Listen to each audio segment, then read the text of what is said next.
Our four-legged friends make us smile all year long. Isn't it time we return the favor? The Regional Center for Animal Care and Protection needs your help to help keep these pets happy and healthy. Our goal is to keep pets in loving homes and out of shelters. You can make this happen by donating to the RCACP Food Pantry any time of the year.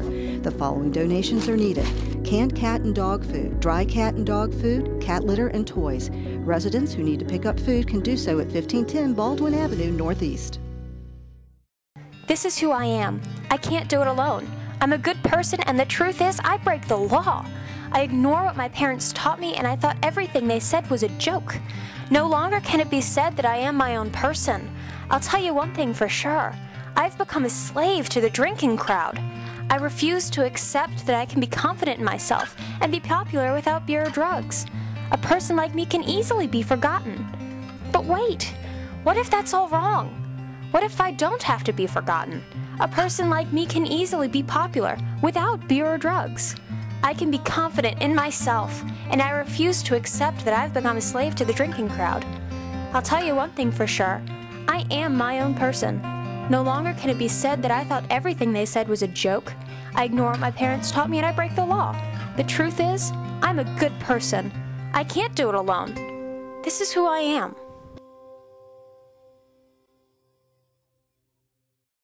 Hi, and welcome back to Accent Excellence. We're at Oak Grove Elementary School, and joining me is Becky Gruber. She's the FACES teacher here at Oak Grove. And also we have with us a very special guest. We have Natalie Slim. Natalie's a junior at Roanoke College. So first and foremost, of course, we have to say for all of our Roanoke College folks at home, go Noke. And we want to definitely appreciate everybody being here. Natalie, you're here with a number of students from Roanoke College for a project called Toy Like Me. What's going on? Right, it's where we make toys for children who have different abilities, so they don't have disabilities, but they're just different in the abilities that they do have. So these toys kind of resemble what they do, or so they'll be like in a wheelchair, they'll have glasses, and like today the toy I gave had a feeding tube, like the little girl I gave it to. So all these toys just resemble the kids they are given to. And these are toys that you have hand modified. Right. And why is it important to literally create a toy like me, so that, you know, when the student is receiving a toy that resembles who they are? Why is that so important? Because normally if you go through a toy aisle, you don't see toys that have wheelchairs or have glasses or anything like these kids with different abilities, and you just see them with like Barbie dolls that have perfect hair and perfect stand upright, and so they're not like these kids. So giving them something that looks like them is more meaningful to them in a way, because it shows them that they're not that different, that they have something, that they're not just the only person that has this. And Ms. Gruber, so you teach the FACES program here at Oak Grove, and we have FACES programs in many of our schools all across Roanoke County. First and foremost, what is the FACES program? It's called Functional Academic and Career Education Skills. So it's for students who are working on functional skills and career education skills. So most of the students we're hoping will eventually graduate high school and then get a job. And so what does it mean for these students to get a present like this, and to have something that literally is a toy like them? I think it means a lot to them, because even if nobody says it, we've got a very inclusive community here, but nobody says, oh, you're in a wheelchair, but they know they're in a wheelchair, or nobody says you look a little different, but they know. So I think it means a lot that, oh, there are toys and there's other people out there that are just like me. What does it also mean, though, to have folks from the community coming in to provide support for some of our students? I think it is so important, and this Roanoke College is just one of the many examples that come into and partner alongside my program. And I just think it goes to show that we are in a community that cares about all students with all needs and is very inclusive. All right, so Natalie, where did this Toy Like Me program even get started? Well, it got started in the UK, and Professor Bosch, she saw it, and then she kind of wanted to incorporate it into her program at Roanoke College.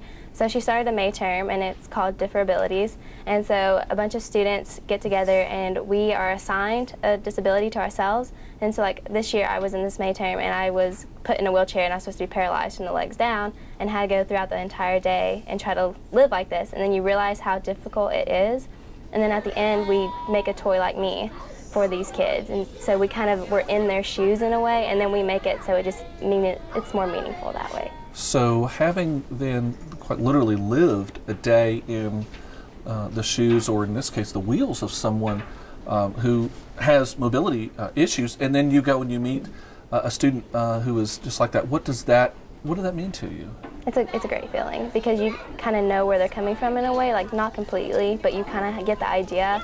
So it's more meaningful to know that they do this every single day, and that you kind of admire and respect that they have more ability than you to do this every day, and that they're pretty much stronger than you to be able to push away on that wheelchair all day long. What does inclusivity mean to you? To include everyone, and to just know that we're all the same in our own different ways, and that we're all unique, and that we should not just exclude people because they don't look like us. Yeah, Ms. Gruber, inclusivity is a huge piece for all of us here at Roanoke County Public Schools, isn't it? It is, yes.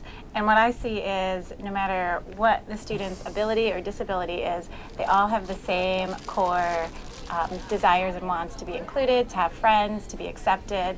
And so it's wonderful when people show them that they are included and they are accepted and they are loved in this world. Well, it's been a fantastic program, and we want to thank Roanoke College for coming here to Oak Grove for the Toy Like Me program, and of course, you know, we hope that this program does grow. Any thoughts for the future for the program? Just to keep nominating kids, if you know, that have different abilities, and because we love making these toys and we love seeing the reactions that we get from it. Well, again, we really appreciate all the support from our friends at Roanoke College, and again, all the thanks to all of our kids, especially all of our Faces kids, all across Roanoke County Public Schools. But don't go anywhere. We've got a lot more Accent Excellence still to come. The Roanoke County Sheriff's Office presents the Avoid Program, a personal safety class designed to help citizens with information, tips and tricks to help gain awareness of their surroundings, strategies to help plan for the unexpected, and the confidence to deal with encounters that may arise in order to enhance personal safety. The cost of the class is 10 canned goods or non-perishable items, which will be collected at the beginning of the class. Registration is on a first-come, first-served basis. For more info, call 540-283-3107. It is important for both restaurants and homeowners to help keep our waterways clean and safe. Never pour cooking oil or grease into sinks, parking lots, or streets. The oil and grease can enter our waterways through storm drains. Always try to recycle the oil and grease or put it into the trash. If you have a spill, clean it up by using a drying agent like cat litter. Never hose down spills. Keep dumpster and trash can lids closed. Restaurants should clean floor mats and garbage cans in a mop sink. It's easy to keep our waterways clean by doing the right thing. Hi, and welcome back to Accent Excellence. We're at the Roanoke County Public Schools Administration Building, and joining me once again is Dr. Greg Kello. He's the Superintendent of Schools here in Roanoke County Public Schools. And Dr. Kello, Happy New Year. Welcome to 2018. Happy New Year to you. Thank you. And with 2018, that also means it's the kickoff of the budget season. And so we thought we would take a few moments to kind of do a deep dive into how our schools are funded, because oftentimes I think folks maybe don't realize the processes by which our schools receive funding and the sources that our schools receive funding. And there's a lot of terms that are thrown about during this time of year, and thought we would kind of walk through those. So before we get to kind of a definition of terms, let's walk through, though, first of all, the main areas of where our school receives funding. Well, the largest area that the school receives funding would be the state. Over 60% of our funding for the school year comes from the state. And then the other areas, then the rest of that would come from what sources? Both the federal, state grants that we would get. The federal government would probably make up a certain percent, maybe 3 to 5%, and then the county would make up about 34%. And actually they do a little better than that because they give a fair amount to help our school division. And we're going to talk a little bit about that, about the differences between the funding from the state and the funding primarily from the local. As Dr. Kello said, you know, there's a little bit of federal funding in there, but for the most part it's local and state money. And there's some formulas that come into play when you look at the differences between state money and local money. And the first one is called the LCI, or the Local Composite Index. And what does that mean for us at schools? Well, basically it's the index by which the state does their funding formula. What they do is they look at the wealth of a community. They look at property value, sales tax, overall income in an area, and they use this large formula and they figure out what an LCI is, or the Local Composite Index.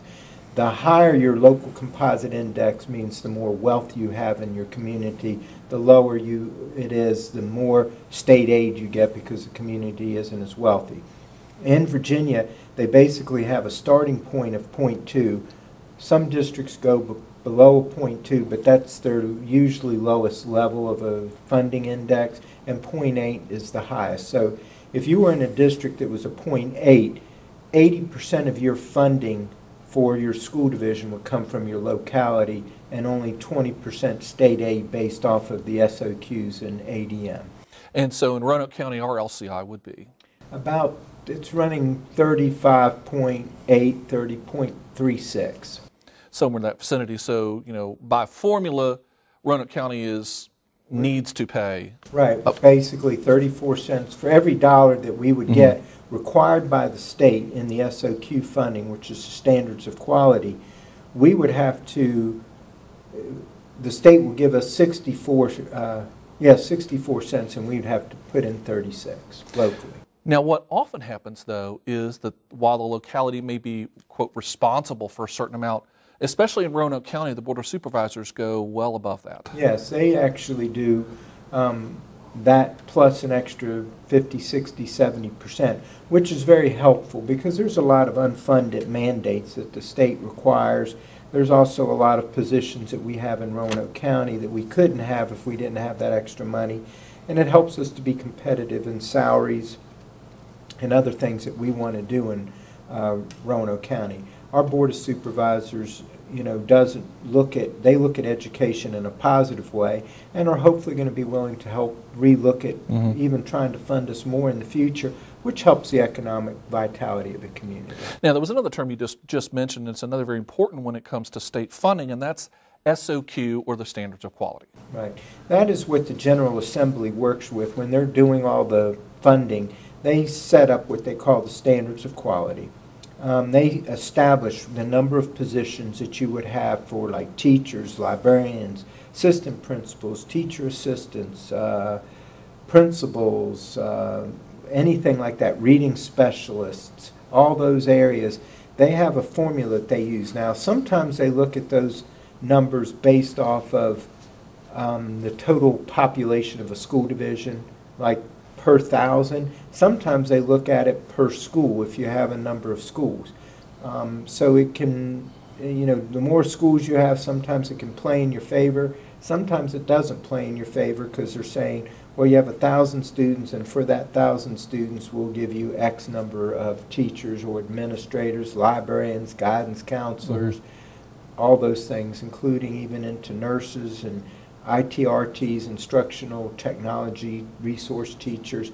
All of that comes into this formula. Even your technicians that work with computers, your funding that goes into as far even as deep as clerical workers.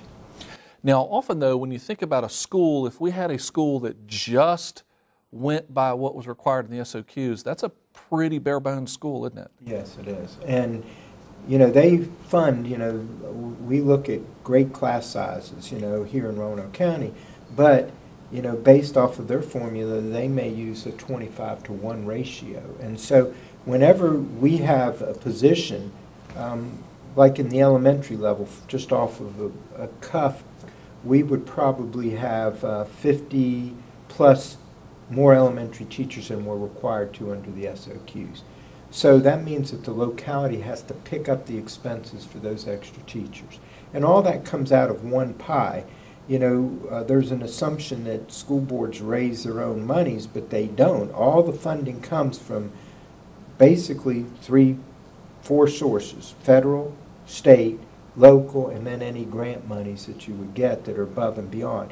And even in the state funding, there's what they call block grants for like preschool programs, certain things that they do with special ed.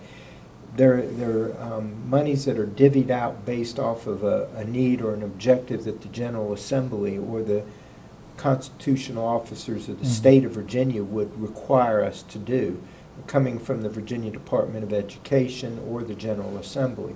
So those drive that funding.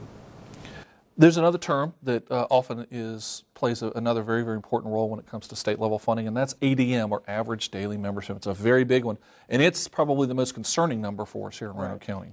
Because the larger you get the money and your funding, but based off of your average daily membership. Okay, and basically what they do is They take a number from March. We're projecting what our ADM will be on March 31st of 2019 for the 2018-19 budget, which begins on July 1st.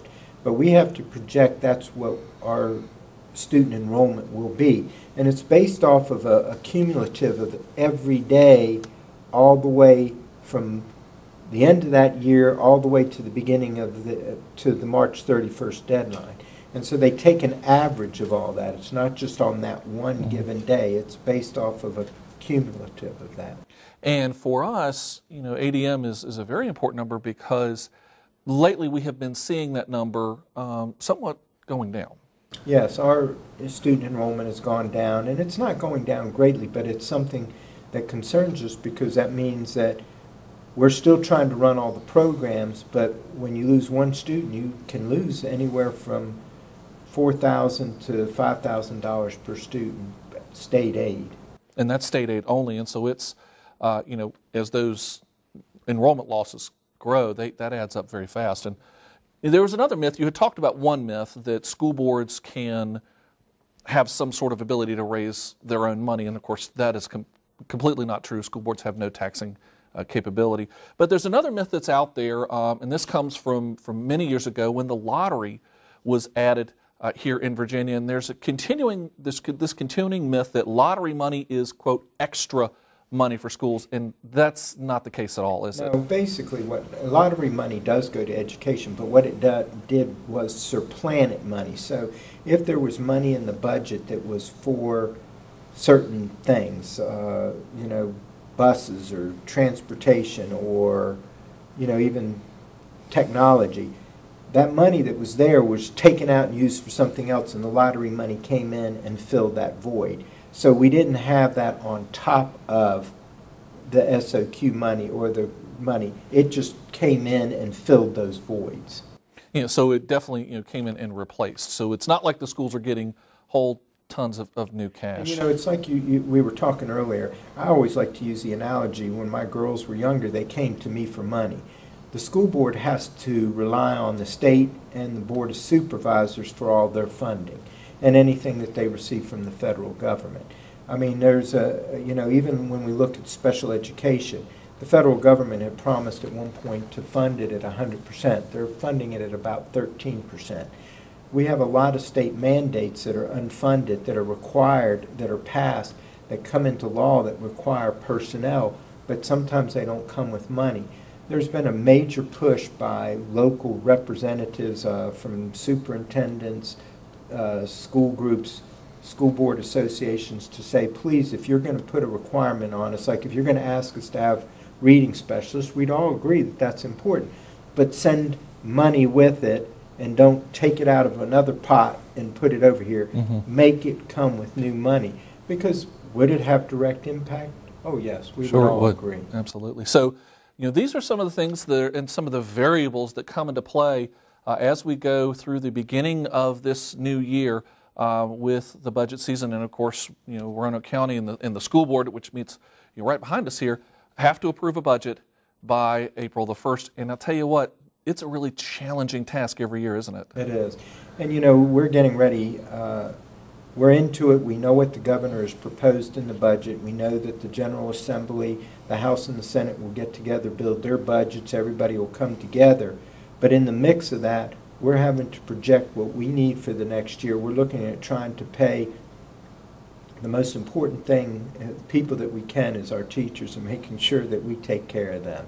And I think everybody would be in agreement that we need to take care of our teachers, because there's nothing stronger. We have quality students, we have a quality community, but we also have quality teachers that we need to keep. And anything we can do to encourage our representatives to give more to our teachers and support them in the job that they do, because they make a difference every day in the classroom. And that is extremely important, and we need to pay them for what they're worth. Definitely. There is just a whole lot of factors that come into play for budget. So Dr. Keller, thank you for taking a few minutes to help kind of walk through some of the variables that come into play as we start to deal with the budget for the coming 18-19 school year. Folks, stay right there, though. We have a lot more Accent Excellence still to come. A house will always look like a house, But what makes a house a home? Laughter, Kindness. Oh, there it is. love, Hope. Family. Could you provide a home to a local youth in need? Learn more about foster care today and help make a house a home.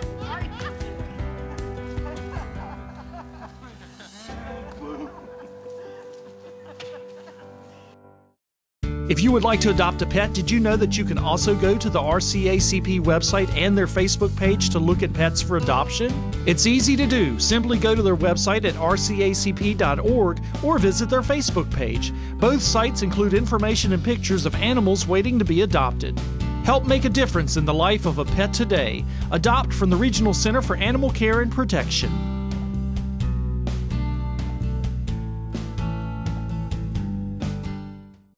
Hi, and welcome back to Accent Excellence. We're at the Roanoke County Public Schools Administration Building. And ladies and gentlemen, it's my privilege to introduce you to David Linden.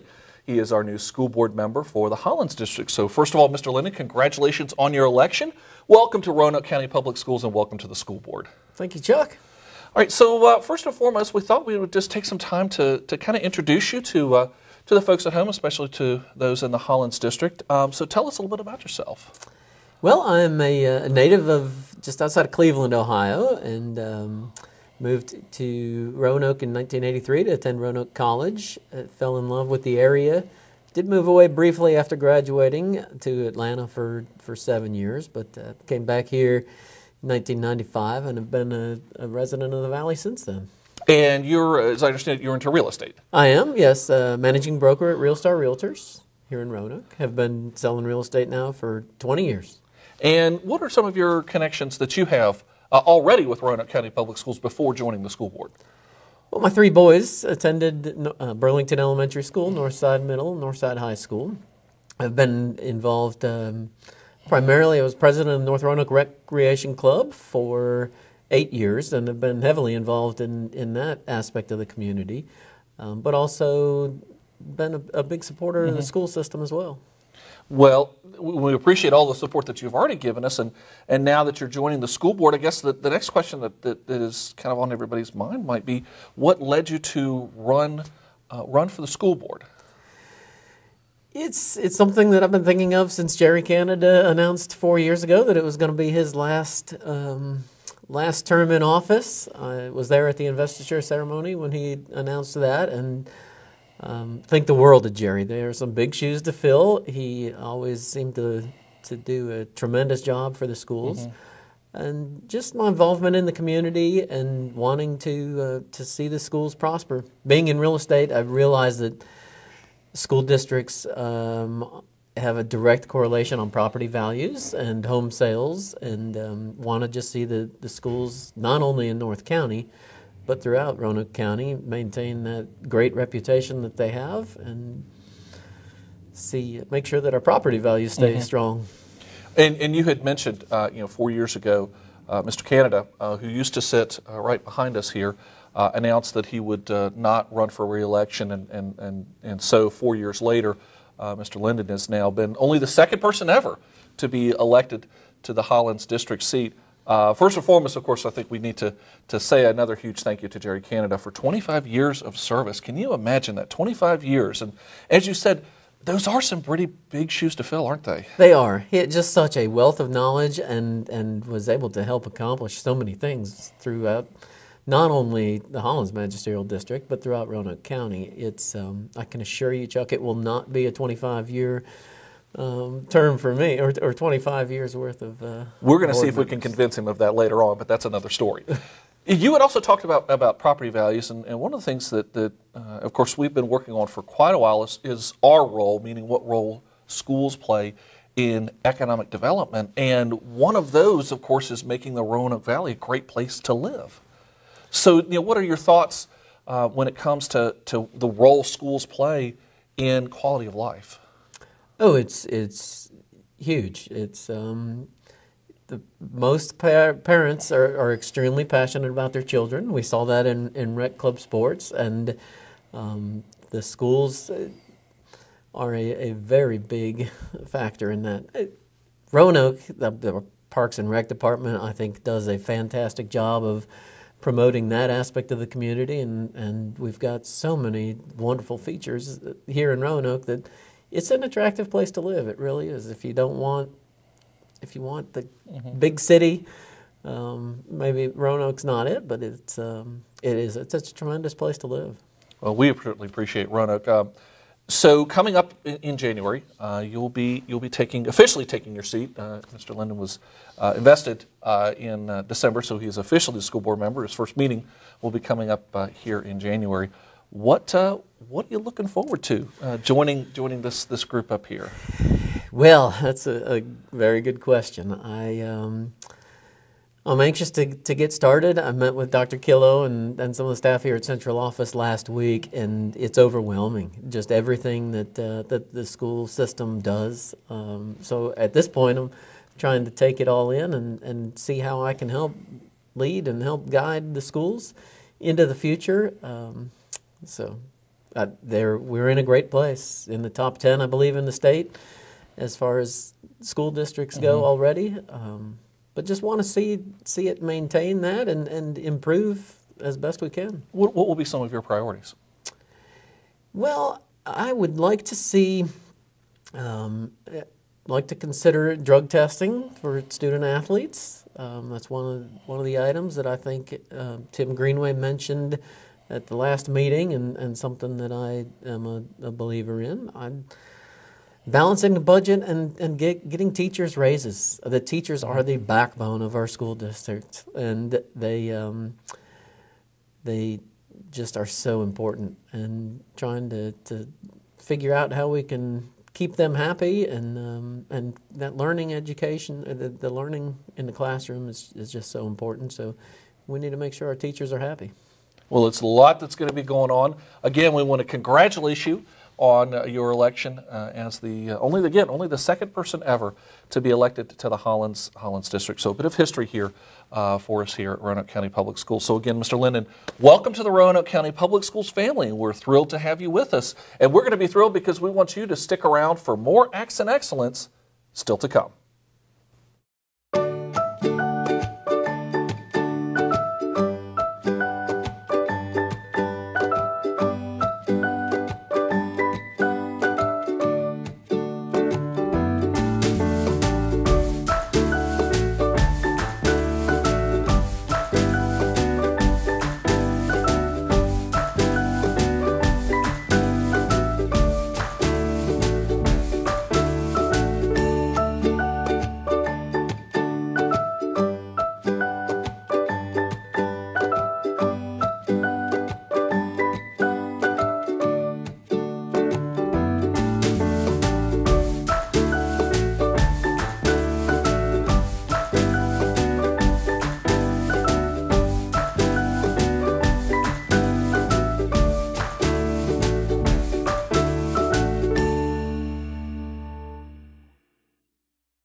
Cared then, I need you to care now. Don't turn a blind eye to teenage drinking. Well, that's going to do it for this month's edition of Accent Excellence. If you'd like to learn more about Roanoke County Public Schools, be sure to check us out online, and don't forget to like us on Facebook and Twitter. I'm Chuck Leinberger. Thanks for watching Accent Excellence, and we'll see you next time.